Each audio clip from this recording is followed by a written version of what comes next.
ઓમ નમો ભગવતે વાસુદેવાય. જય શ્રી કૃષ્ણ મિત્રો, ઉત્સવનો મહિમા ચેનલમાં આપનું સ્વાગત છે. મહર્ષિ વેદવ્યાસ રચિત શ્રીમદ ભાગવત મહાપુરાણ સ્કંધ ચોથો, અધ્યાય ચોથો, સતીનો અગ્નિ પ્રવેશ. શ્રી મૈત્રેયજી કહે છે, હે વિદુરજી, આટલું બોલીને ભગવાન શંકર મૌન થઈ ગયા. તેમણે જોયું કે દક્ષને ત્યાં જવા દેવામાં અથવા જતા રોકવામાં બંને પરિસ્થિતિઓમાં સતીના પ્રાણત્યાગની સંભાવના છે. આ બાજુ સતીજી પણ ક્યારેક સ્વજનોને જોવા જવાની ઈચ્છાથી બહાર નીકળતા અને ક્યારેક ભગવાન શંકર કદાચ રોષે ભરાશે એવી શંકાથી ફરી પાછા આવી જતા. આ પ્રમાણે કોઈ એક વાતનો નિશ્ચય નહીં કરી શકવાને કારણે તેઓ દ્વિધાગ્રસ્ત બની ગયા, ચંચળ થઈ ગયા. સ્વજનોને મળવાની ઈચ્છામાં અવરોધ આવી પડવાથી તેઓ ઘણા શૂન્ય મનસ્ક થઈ ગયા. સ્વજનોના સ્નેહને લીધે તેમનું હૃદય ભરાઈ આવ્યું અને તેઓ આંખોમાં આંસુ ભરીને અત્યંત વ્યાકુળ થઈને રડવા લાગ્યા.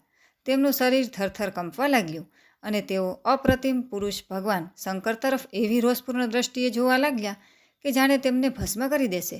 શોક અને ક્રોધે તેમના ચિત્તને બિલકુલ બેચેન કરી દીધું તથા સ્ત્રી સ્વભાવને કારણે તેમની બુદ્ધિ બહેર મારી ગઈ. જેમણે પ્રેમવશ થઈને તેમને પોતાનું અડધું અંગ સુદ્ધા આપી દીધું હતું તે સત્પુરુષોના પ્રિય ભગવાન શંકરને પણ તરછોડીને તેઓ લાંબા લાંબા શ્વાસ છોડતા પોતાના માતા પિતાના ઘરે ચાલી નીકળ્યા. સતીને અત્યંત સ્ફૂર્તિપૂર્વક એકલા જતા જોઈને શ્રી મહાદેવજીના મણિમાન તેમજ મદ વગેરે હજારો અનુચરો ભગવાનના વાહન વૃષભરાજને આગળ કરીને તથા બીજા પણ અનેક પાર્ષદો અને યક્ષોને સાથે લઈને ઘણી ઝડપથી નિર્ભયતાપૂર્વક તેમની પાછળ થઈ ગયા. તેમને નંદીશ્વર આખલા પર સવાર કરાવી દીધા તથા મેના, પક્ષી, દડો, દર્પણ, કમળ વગેરે ક્રીડા સામગ્રી, શ્વેત, છત્ર, ચામર, માળા વગેરે રાજચિહ્નો અને દુંદુભી, શંખ, વાંસળી વગેરે ગાવા વગાડવાના સાહિત્યોથી સુસજ્જિત થઈને તેઓ તેમની સાથે ચાલી નીકળ્યા. ત્યારબાદ સતી પોતાના સઘળા સેવકોની સાથે દક્ષની યજ્ઞશાળામાં પહોંચ્યા. ત્યાં વેદધ્વનિ કરતા બ્રાહ્મણોમાં પરસ્પર સ્પર્ધા થઈ રહી હતી કે સૌથી ઊંચા સ્વરે કોણ બોલે છે. બધી બાજુએ બ્રહ્મર્ષિઓ અને દેવતાઓ વિરાજમાન હતા તથા જ્યાં ને ત્યાં માટી, કાષ્ઠ, લોઢું, સોનું, દર્ભ અને ચર્મના પાત્રો મૂકેલા હતા. ત્યાં પહોંચ્યા ત્યારે સતીની પિતા વડે અવગણના થઈ. એ જોઈને યજ્ઞ કરનારા દક્ષના ભયને લીધે સતીની માતા અને બહેનો સિવાય અન્ય કોઈ પણ મનુષ્યે તેમનો કશો જ આદર સત્કાર કર્યો નહીં. અલબત્ત તેમની માતા અને બહેનો ઘણી પ્રસન્ન થઈ અને પ્રેમથી ગદગદ થઈને તેઓ સતીજીને આદરપૂર્વક ભેટ્યા. પરંતુ પિતા દ્વારા અપમાનિત થવાને કારણે સતીજીએ બહેનોના કુશળ પૂછ્યા સહિતના પ્રેમપૂર્ણ વાર્તાલાપનો તથા માતા અને માસીઓએ સન્માનપૂર્વક આપેલા ઉપહારો અને આસન વગેરેનો સ્વીકાર કર્યો નહીં. સર્વલોકેશ્વરી દેવી સતીનો યજ્ઞ મંડપમાં તો અનાદર થયો જ હતો. તેમણે જોયું કે તે યજ્ઞમાં ભગવાન શંકર માટે કોઈ ભાગ આપવામાં આવ્યો નથી અને પિતા દક્ષ તેમનું ભારે અપમાન કરી રહ્યા છે. તેથી તેમને ઘણો ક્રોધ થયો. એવું જણાઈ આવતું હતું કે જાણે તેઓ પોતાના રોષથી સમસ્ત ભુવનોને ભસ્મ કરી નાખશે. દક્ષને કર્મકાંડના અભ્યાસથી ઘણો ઘમંડ થઈ ગયો હતો. તેમને શિવજી સાથે દ્વેષ કરતા જોઈને સતીની સાથે આવેલા ભૂતો જ્યારે દક્ષને મારવા માટે તૈયાર થઈ ગયા ત્યારે દેવી સતીએ તેમને પોતાના તેજથી રોકી લીધા અને બધા લોકોને સંભળાવીને પિતાની નિંદા કરતા ક્રોધથી લથડતી વાણીમાં કહ્યું. દેવી સતીએ કહ્યું, પિતાજી, ભગવાન શંકર કરતાં મોટું તો સંસારમાં કોઈ પણ નથી. તેઓ તો બધા જ દેહધારીઓના પ્રિય આત્મા છે. તેમને નથી કોઈ પ્રિય અને નથી તો કોઈ અપ્રિય. તેથી તેમનું કોઈ પણ પ્રાણી સાથે વેર નથી. તેઓ તો સૌના કારણ છે તેમજ સર્વરૂપ છે. તમારા સિવાય અન્ય એવું કોણ છે જે તેમનો વિરોધ કરશે? દ્વિજવર, તમારા જેવા લોકો બીજાઓના ગુણોમાં પણ દોષો જ જુએ છે, પણ કોઈ સાધુ પુરુષો આવું કરતા નથી. જે લોકો દોષ જોવાની વાત તો બાજુએ રહી, બીજાઓના નાના સરખા ગુણને પણ મોટા રૂપમાં જોવા ઈચ્છે છે, તેઓ સૌથી શ્રેષ્ઠ છે. ખેદ છે કે તમે આવા મહાપુરુષો પર પણ દોષારોપણ જ કર્યું છે. જે દુષ્ટ મનુષ્યો આ સબરૂપ જળ શરીરને જ આત્મા માને છે, તેઓ જો ઈર્ષ્યાને લીધે હંમેશા મહાપુરુષોની નિંદા કરતા રહે તો એ કોઈ આશ્ચર્યની વાત નથી. કારણ કે મહાપુરુષો તો તેમની આવી ચેષ્ટા પ્રત્યે કશું ધ્યાન આપતા નથી, પરંતુ તેમની ચરણરજ તે લોકોનો અપરાધ ન સહેતા તેમના તેજનો નાશ કરી દે છે.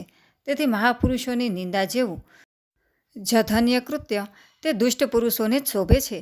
જેમનું શિવ એવું 2 અક્ષરોનું નામ પ્રસંગોપાત એકવાર પણ મુખેથી ઉચ્ચારાય છે તો મનુષ્યના સમસ્ત પાપોનો તે તત્કાળ નાશ કરી દે છે અને જેમની આજ્ઞાનું ઉલ્લંઘન કોઈ પણ કરી શકતું નથી તેવા પવિત્ર કીર્તિ માંગલ્યપૂર્ણ ભગવાન શંકર સાથે અહો તમે દ્વેષ કરો છો?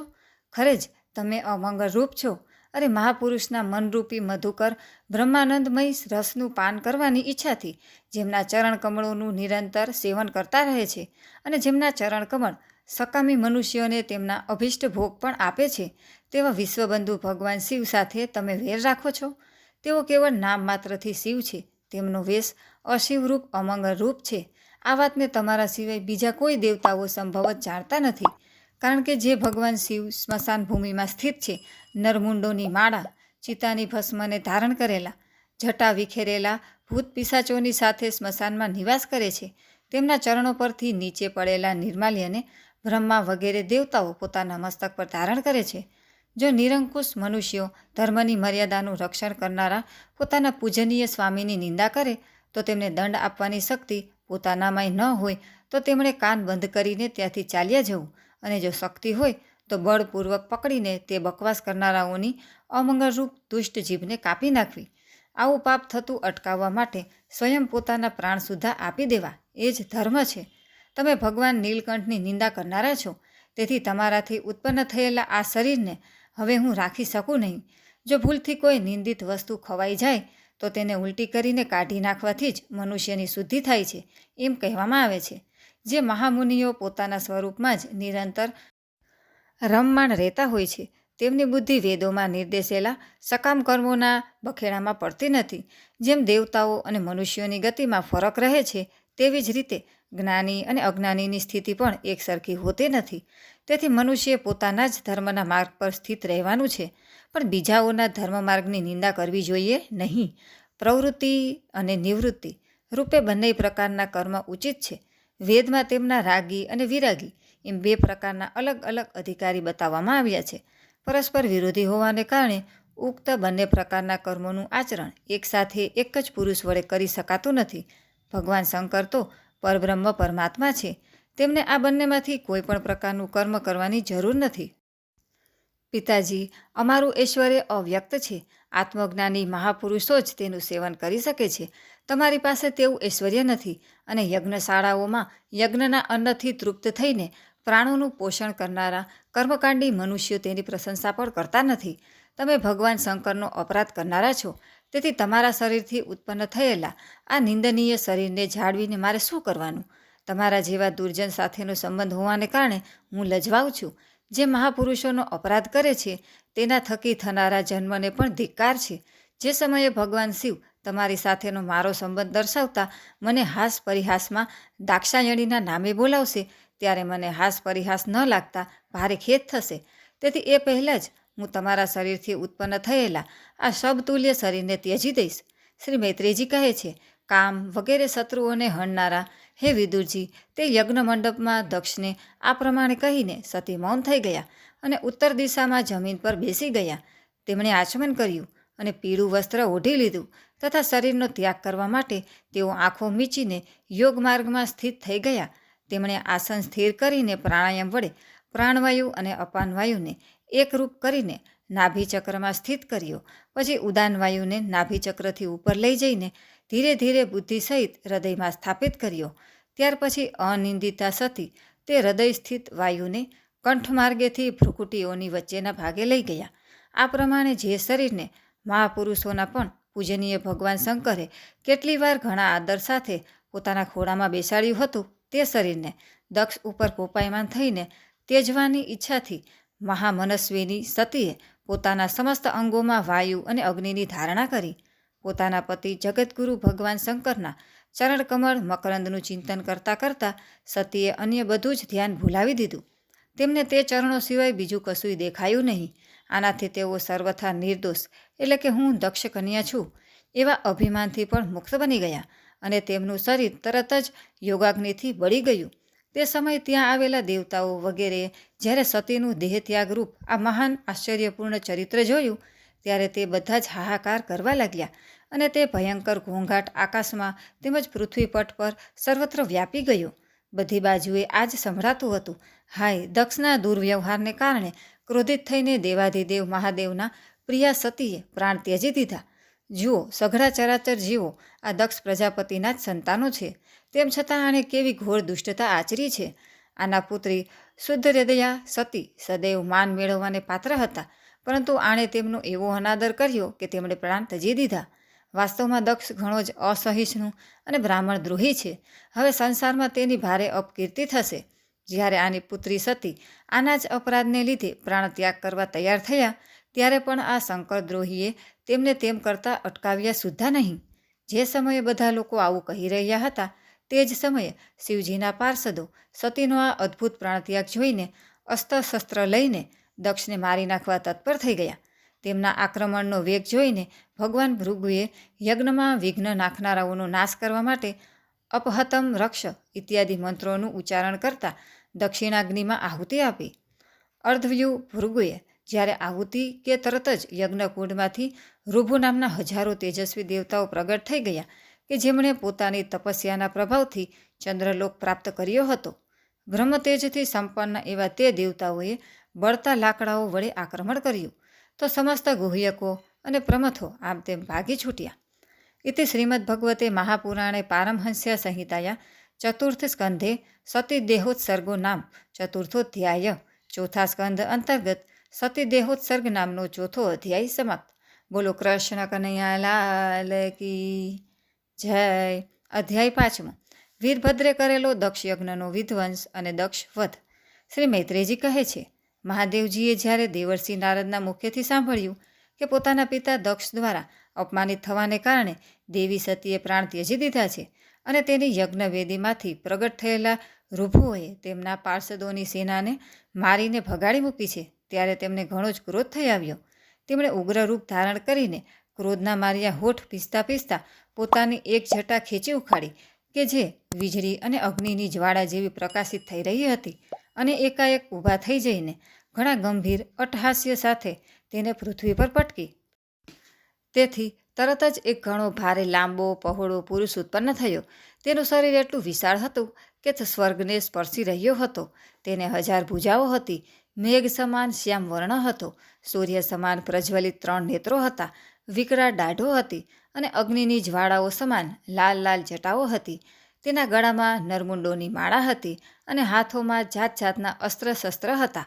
તેને જ્યારે હાથ જોડીને પૂછ્યું, ભગવાન, હું શું કરું? ત્યારે ભગવાન ભૂતનાથે કહ્યું, હે વીર રુદ્ર, તું મારો અંશ છે, તેથી મારા પાર્ષદોનો અધિનાયક બનીને તું તરત જ જા અને દક્ષનો તથા તેના યજ્ઞનો નાશ કરી દે. પ્રિય વિદુરજી, દેવાધિદેવ ભગવાન શંકરે ક્રોધે ભરાઈને જ્યારે આવી આજ્ઞા કરી, ત્યારે વીરભદ્ર તેમની પરિક્રમા કરીને પ્રસ્થાન માટે તૈયાર થઈ ગયા. તે સમયે તેમને એવું લાગવા માંડ્યું કે મારા વેગનો સામનો કરનારો આ સંસારમાં કોઈ નથી અને હું મહાનમાં મહાન વીરનું પણ બળ સહન કરી શકું છું. તેઓ ભયંકર સિંહ ગર્જના કરતાં કરતાં એક અતિ કરાળ ત્રિશૂળ હાથમાં લઈને દક્ષના યજ્ઞ મંડપ તરફ દોડ્યા. તેમનું ત્રિશૂળ સંસારનો સંહાર કરનારા મૃત્યુનો પણ સંહાર કરવાને સમર્થ હતું. ભગવાને રુદ્રના અન્ય પણ ઘણા બધા સેવકો ગર્જન કરતાં કરતાં તેમની પાછળ થઈ ગયા. તે સમયે વીરભદ્રના પગના નૂપુર વગેરે આભૂષણોનો ઘણો મોટો ધ્વનિ થઈ રહ્યો હતો. આ તરફ યજ્ઞશાળામાં બેઠેલા ઋત્વિજો, યજમાનો, સભાજનો તથા બીજા બ્રાહ્મણો અને બ્રાહ્મણ પત્નીઓએ જ્યારે ઉત્તર દિશા તરફ ધૂળ ઉડતી જોઈ, ત્યારે તેઓ વિચારવા લાગ્યા, અરે, આ અંધારા જેવું કેમ થતું આવી રહ્યું છે? આ ધૂળ ક્યાંથી છવાઈ ગઈ? આ સમયે તો આંધી પણ ફૂંકાતી નથી અને ઉગ્રદંડ આપનારા પ્રાચીન બહિર રાજા પણ જીવિત હોવાથી ક્યાંય લૂંટારાઓ ત્રાટકવાનો ભય પણ અસ્થાને છે. હમણાં તો ગાયોના આવવાનો પણ સમય થયો નથી, તો પછી આ ધૂળ આવી ક્યાંથી? શું આ જ સમયે સંસારનો પ્રલય તો નથી થનારો ને? ત્યારે દક્ષપત્ની પ્રસૂતિ તેમજ અન્ય સ્ત્રીઓએ વ્યાકુળ થઈને કહ્યું, પ્રજાપતિ દક્ષે પોતાની બધી પુત્રીઓની સામે બિચારી નિરપરાધ સતીનો તિરસ્કાર કર્યો હતો. લાગે છે કે આ એ જ પાપનું ફળ છે, અથવા હોય ન હોય પણ સંહાર મૂર્તિ ભગવાન રુદ્રના અનાદરનું જ આ પરિણામ છે.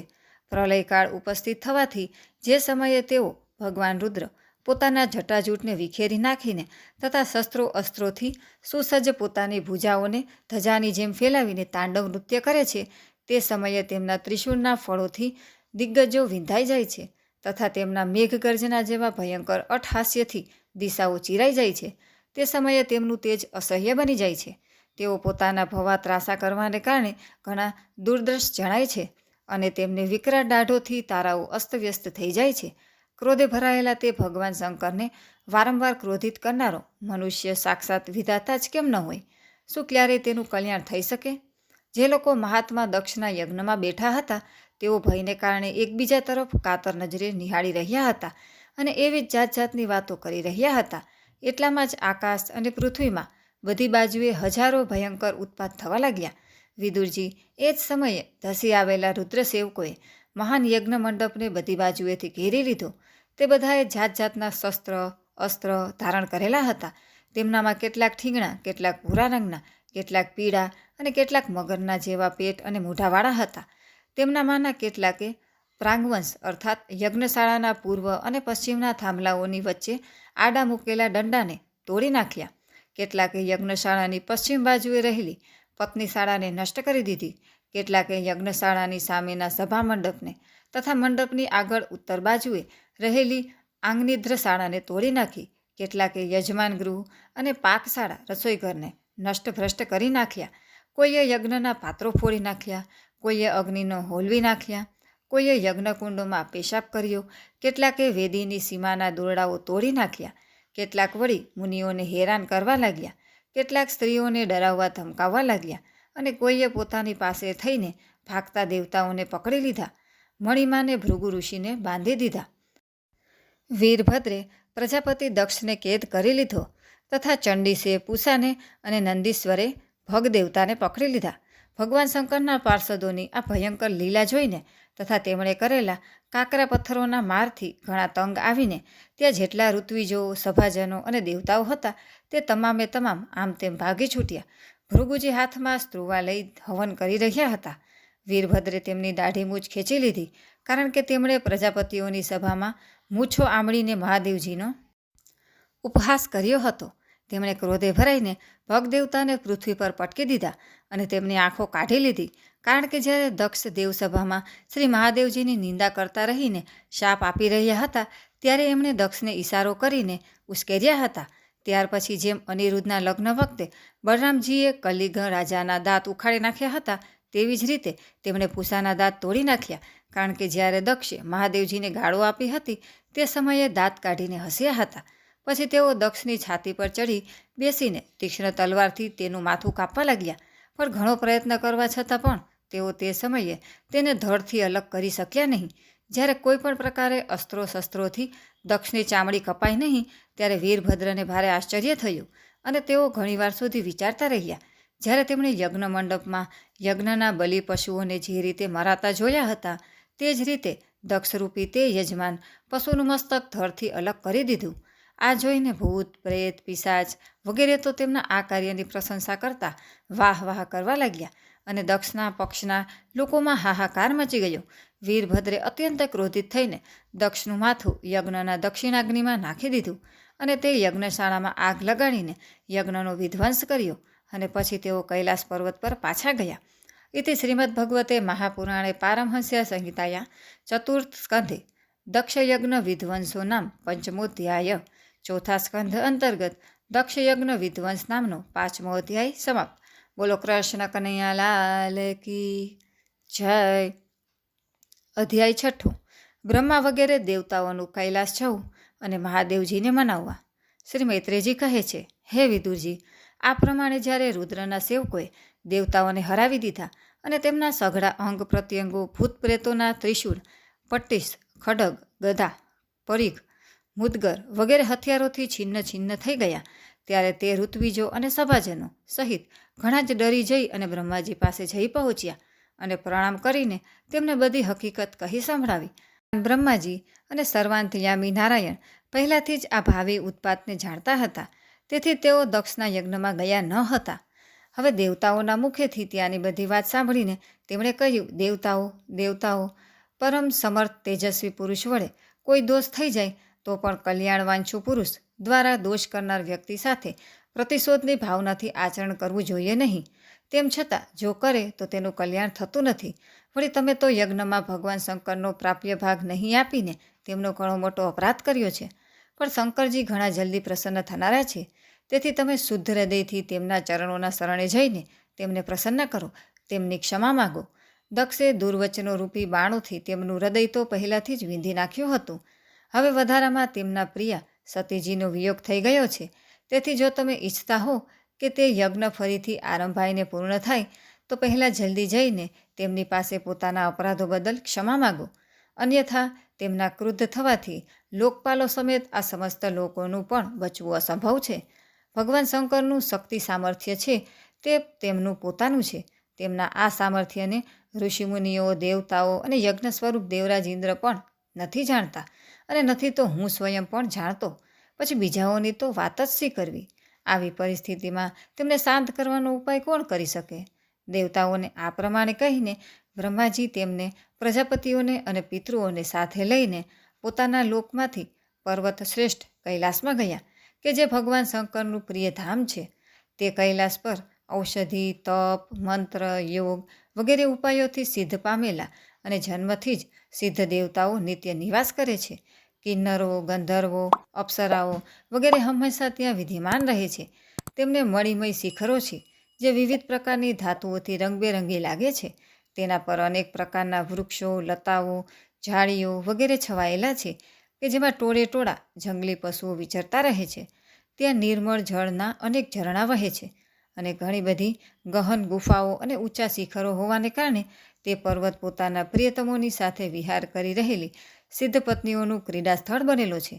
તે બધી બાજુએ મયુરોની કેકા, મદાંધ ભમરાઓના ગુંજન, કોયલોના કુહુ કુહુ ધ્વનિ તથા અન્ય બીજા પક્ષીઓના કલરવથી ગુંજી રહ્યો છે. તેના કલ્પવૃક્ષો પોતાની ઊંચી ઊંચી ડાળીઓ હલાવી હલાવીને જાણે કે પક્ષીઓને નોતરી રહ્યા છે, તથા હાથીઓના હરવા ફરવાને કારણે તે કૈલાસ સ્વયં ચાલતો હોય તેવો અને ઝરણાઓના કલકલ ધ્વનિને લીધે વાતચીત કરતો હોય તેવો પ્રતીત થાય છે. મંદાર, પારિજાત, સરલ, તમાલ, સાલ, તાડ, કાચનાર, અસન, અર્જુન વગેરે વૃક્ષોને લીધે તે પર્વત ઘણો સોહામણો લાગે છે. આંબા, કદંબ, નીપ, નાગ, પુન્નાગ, ચંપો, ગુલાબ, અશોક, બોરસલી, કુંદ, કુર્બક, સોનેરી, સતદલ, કમળ, ઇલાયચી અને માલતીની મનોહર લતાઓ તથા કુબજક, મોગરો અને માધવીની વેલો પણ તેની શોભા વધારે છે. ફણસ, ગુલમહોર, પીપળ, અંજીર, વડ, ગુગળ, ભોજવૃક્ષ, ઔષધ જાતના વૃક્ષો, કેળ વગેરે જે ફળ આપ્યા પછી કાપી નખાય છે. સોપારી, રાજભોગ, જાંબુ, ખજૂર, આમળા, આંબા, પ્રિયાલ, મહુડા, ઇંગોરિયા વગેરે વિભિન્ન પ્રકારના વૃક્ષો તથા પોલા અને નક્કરવાસની ઝાડીઓથી તે પર્વત ઘણો જ મનોહર જણાય છે. તેના સરોવરમાં કુમુદ, ઉત્પલ, કહલાર, સત્રપત્ર વગેરે અનેક જાતના કમળ ખીલેલા રહે છે. તેમની શોભાથી મુગ્ધ થઈને કલરવ કરતા ટોળે ટોળા પક્ષીઓથી તે ઘણો સુંદર લાગે છે. ત્યાં અહીં તહીં હરણ, વાનર, સુવર, સિંહ, રીંછ, સાહુડી, નીલગાય, શરભ, વાઘ, કાળિયાર, મહીસ, કર્ણાંત્ર, એકપદ, અશ્વમુખ, વરુ અને કસ્તુરી મૃગો ઘૂમતા રહે છે. તથા ત્યાંના સરોવરોના કાંઠા કેળોની હારોથી ઘેરાયેલા હોવાને કારણે ઘણી શોભા પામે છે. તેની ચારે તરફ નંદા નામની નદી વહે છે, જેનું પવિત્ર જળ દેવી સતીના સ્નાન કરવાથી એથી એ અધિક પવિત્ર અને સુગંધિત થયેલું છે. ભગવાન ભૂતનાથના નિવાસ સ્થાન એવા આ કૈલાસ પર્વતની આવી રમણીયતા જોઈને દેવતાઓને ઘણું આશ્ચર્ય થયું. ત્યાં તેમણે અલકા નામની એક સુરમ્ય નગરી જોઈ. સૌનકધિક વન પણ જોયું કે જેમાં સર્વત્ર સુગંધ ફેલાવનારા સૌગંધિક નામના કમળ ખીલેલા હતા. તે નગરીની બહાર નંદા અને અલકનંદા નામની બે નદીઓ છે, જે તીર્થપાદ શ્રીહરિની ચરણરજના સંયોગથી અત્યંત પવિત્ર થયેલી છે.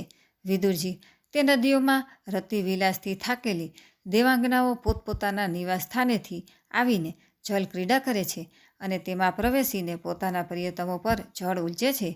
સ્નાનના સમયે તેમનું તાજેતરમાં લગાડેલું કુમકુમ ઓગળવાથી જળ પીળું થઈ જાય છે.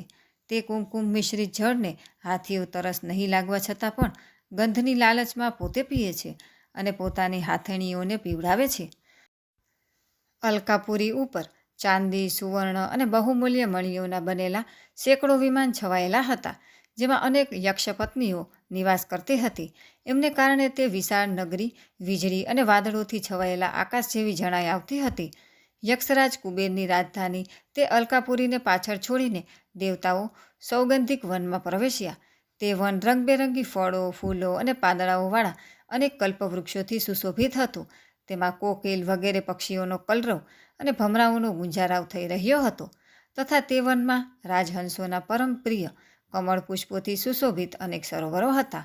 તે વન જંગલી હાથીઓના શરીરનો ઘસારો લાગવાથી ઘસાયેલા હરિચંદન વૃક્ષોને સ્પર્શીને વાતા સુગંધિત વાયુ વડે યક્ષપત્નીઓના મનને વિશેષ રૂપે વલોવી નાખતું હતું. ત્યાંની વાવડીઓના પગથિયા વૈદુર્યમણીઓના બનેલા હતા. તેમાં ઘણા બધા કમળ ખીલેલા રહેતા હતા. ત્યાં અનેક કિન્નરો મોજ કરવા આવેલા હતા. આ પ્રમાણે તે વનની શોભા નિહાળતા દેવતાઓ થોડા આગળ વધ્યા. ત્યાં તેમને નજીકમાં જ વડનું એક વૃક્ષ દેખાયું. તે વટવૃક્ષ 100 જોજન ઊંચું હતું તથા તેની ડાળીઓ 75 જોજન સુધી ફેલાયેલી હતી. તેની ચારે તરફ હંમેશા અવિચળ છાંયો થયેલો રહેતો હતો. તેથી ગરમીનું કષ્ટ ક્યારેય થતું ન હતું તથા તેમાં કોઈ માળો પણ ન હતો. તે મહાયોગમય અને મુમુક્ષુઓના આશ્રયભૂત વૃક્ષની નીચે દેવતાઓએ ભગવાન શંકરની વિરાજમાન જોયા. તેઓ સાક્ષાત ક્રોધહીન કાળ જેવા દેખાતા હતા. ભગવાન ભૂતનાથનું શ્રીઅંગ ઘણું શાંત હતું. સનકાદી શાંત સિદ્ધો અને સખા સ્વયં કુબેર યક્ષ રાક્ષસોના સ્વામી તેમની સેવા કરી રહ્યા હતા. જગતપતિ મહાદેવજી સમસ્ત સંસારના સુયત છે. સ્નેહવશ સૌનું કલ્યાણ કરનારા છે. તેઓ લોક કલ્યાણ માટે જ ઉપાસના, ચિત્તની એકાગ્રતા, સમાધિ વગેરે સાધનોનું આચરણ કરતા રહે છે. સંધ્યાકાળના મેઘના જેવી કાંતિવાળા શરીર પર તેઓ તપસ્વીઓના ચિહ્નો, ભસ્મ, દંડ, જટા અને મૃગચર્મ તેમજ મસ્તક પર ચંદ્રકલા ધારણ કરેલા છે. તેઓ એક દર્ભાસન પર બેઠા હતા અને અનેક સાધુ શ્રોતાઓ વચ્ચે શ્રી નારદજીના પૂછવાથી સનાતન બ્રહ્મનો ઉપદેશ આપી રહ્યા હતા. તેમનો ડાબો પગ જમણી જાંઘ પર રાખેલો હતો. તેઓ ડાબો હાથ ડાબા ઢીંચણ પર રાખી હાથના કાંડામાં રુદ્રાક્ષની માળા નાખી તર્કમુદ્રામાં વિરાજમાન હતા. તેઓ યોગપટ્ટ લાકડાની બનેલી હાથ ટેકડીનો સહારો લઈ એકાગ્રચિત્તે બ્રહ્માનંદ અનુભવી રહ્યા હતા. લોકપાલો સહિત સમસ્ત મુનિઓએ મનનશીલોમાં સર્વશ્રેષ્ઠ ભગવાન શંકરને હાથ જોડીને પ્રણામ કર્યા. જોકે સમસ્ત દેવતાઓ અને દૈત્યોના અધિપતિ પણ શ્રી મહાદેવજીના ચરણ કમળોની વંદના કરે છે. તો પણ તેઓ પોતાના સ્થાને શ્રી બ્રહ્માજીને આવેલા જોઈને તરત ઊભા થઈ ગયા અને જેમ વામન અવતારમાં પરમ પૂજ્ય વિષ્ણુ ભગવાને કશ્યપજીની વંદના કરી હતી તેવી જ રીતે માથું નમાવીને તેમને પ્રણામ કર્યા. આ પ્રમાણે શંકરજીની ચારે બાજુએ મહર્ષિઓ સમેત જે બીજા બધા સિદ્ધો બેઠા હતા તેમણે પણ બ્રહ્માજીને પ્રણામ કર્યા. બધાએ નમસ્કાર કરી લીધા. એ પછી બ્રહ્માજીએ, જેઓ અત્યાર સુધી પ્રણામની મુદ્રામાં જ ઊભા હતા, ચંદ્રમૌલી ભગવાનને હસતા હસતા કહ્યું. શ્રી બ્રહ્માજીએ કહ્યું, હે દેવ, હું જાણું છું કે તમે સમસ્ત જગતના સ્વામી છો, કારણ કે વિશ્વની યોની એવી શક્તિ અને તેના બીજ એવા શિવથી પર એક રસ બ્રહ્મ છે તે તમે જ છો. હે ભગવાન, તમે કરોળિયાની જેમ જ પોતાના સ્વરૂપભૂત શિવ શક્તિ રૂપે ક્રીડા કરતા રહીને લીલાપૂર્વક જ સંસારની રચના, પાલન અને સંહાર કરતા રહો છો. તમે જ ધર્મ અને અર્થની પ્રાપ્તિ કરાવનારા, વેદોના રક્ષણ માટે દક્ષને નિમિત્ત બનાવીને યજ્ઞ પ્રગટ કર્યો છે. તમારી જ બાંધેલી આ વર્ણાશ્રમની મર્યાદાઓ છે કે જેમનું નિયમનિષ્ઠ બ્રાહ્મણો શ્રદ્ધાપૂર્વક પાલન કરે છે. હે મંગલમય મહેશ્વર, તમે શુભ કર્મો કરનારાઓને સ્વર્ગલોક અથવા મોક્ષપદ આપો છો અને પાપ કર્મો કરનારાઓને ઘોર નરકોમાં નાખો છો. તો પછી કોઈ કોઈ વ્યક્તિ માટે તે કર્મોનું ફળ ઉલટું કેમ થાય છે?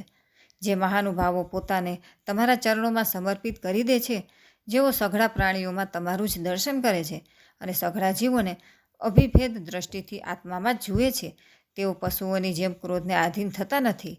આ સિવાય જે લોકો ભેદબુદ્ધિના હોવાને કારણે કર્મોમાં જ આસક્ત છે, જેમનું અંતઃકરણ શુદ્ધ નથી, જેમનું ચિત્ત બીજાની ઉન્નતિ જોઈને રાત દિવસ બળતું રહે છે અને જે અજ્ઞાનીઓ મર્મભેદી દુર્વચનોથી બીજાઓના ચિત્ત દુભાવ્યા કરે છે, તેવાઓને પણ મારવા એ તમારા જેવા મહાપુરુષો માટે ઉચિત નથી, કારણ કે તે બિચારાઓ તો વિધાતાના મારેલા જ છે. હે દેવાધિદેવ, ભગવાન કમળનાભની પ્રબળ માયાથી મોહિત થઈ જવાને કારણે જો કોઈ મનુષ્યની ક્યારેક કોઈ સ્થાને ભેદબુદ્ધિ થાય છે તો પણ સાધુજનો પોતાના પર દુઃખ કાતર સ્વભાવને કારણે તેના પર જ કૃપા કરે છે. ભાગ્યવશ જે કંઈ બનવા પામે છે તેને રોકવાનો તેઓ પ્રયત્ન કરતા નથી. હે પ્રભુ, તમે સર્વજ્ઞ છો. પરમ પુરુષ ભગવાનની દુસ્તર માયા તમારી બુદ્ધિને સ્પર્શી પણ શકી નથી. તેથી જેમનું ચિત્ત તેને વશીભૂત થઈને કર્મ માર્ગમાં આસક્ત થઈ રહ્યું છે, તેમના વડે અપરાધ થઈ જાય તો પણ તેમના પર તમારે કૃપા જ કરવી જોઈએ. હે ભગવાન, તમે જ સઘળા યજ્ઞોને પૂર્ણ કરનારા છો. યજ્ઞ ભાગ મેળવવાનો પણ તમને પૂરો અધિકાર છે. તેમ છતાં દક્ષ યજ્ઞના આ બુદ્ધિહીન યાજકોએ તમને યજ્ઞ ભાગ આપ્યો નથી. એને લીધે જ આ યજ્ઞ તમારા દ્વારા વિધ્વંસ થયો છે. હવે તમે આ અધૂરા યજ્ઞનો પુનરુદ્ધાર કરવાની કૃપા કરો. હે પ્રભુ, એવું કરો કે જેથી યજમાન દક્ષ ફરીથી જીવતો થાય, ભગ દેવતાને આંખો મળી જાય, ભૃગુજીને દાઢી મૂછ આવી જાય અને પૂસાના પહેલાં હતા તેવા જ દાંત ફૂટી આવે. હે રુદ્રદેવ, અસ્ત્ર શસ્ત્ર અને પથ્થરોની ઝડીથી જે દેવતાઓ અને ઋત્વિજોના અંગ પ્રત્યે ઘાયલ થઈ ગયા છે તે તમારી કૃપાથી ફરી બરાબર થઈ જાય. યજ્ઞ સંપન્ન થવાથી જે કંઈ શેષ રહેશે તે સદાને માટે તમારો યજ્ઞ ભાગ હશે. હે યજ્ઞ વિધ્વંસક, આજે આ યજ્ઞ તમારા જ ભાગથી પૂર્ણ થાવો. ઇતિ શ્રીમદ્ભગવતે મહાપુરાણે પારમહંસ્યા સંહિતાયા ચતુર્થ સ્કંધે રુદ્ર સાંત્વનમ નામ ષષ્ઠોધ્યાય. ચોથા સ્કંધ અંતર્ગત રુદ્ર સાંત્વન નામનો 6ઠ્ઠો અધ્યાય સમાપ્ત. બોલો કૃષ્ણ કનૈયા લાલ કી જય.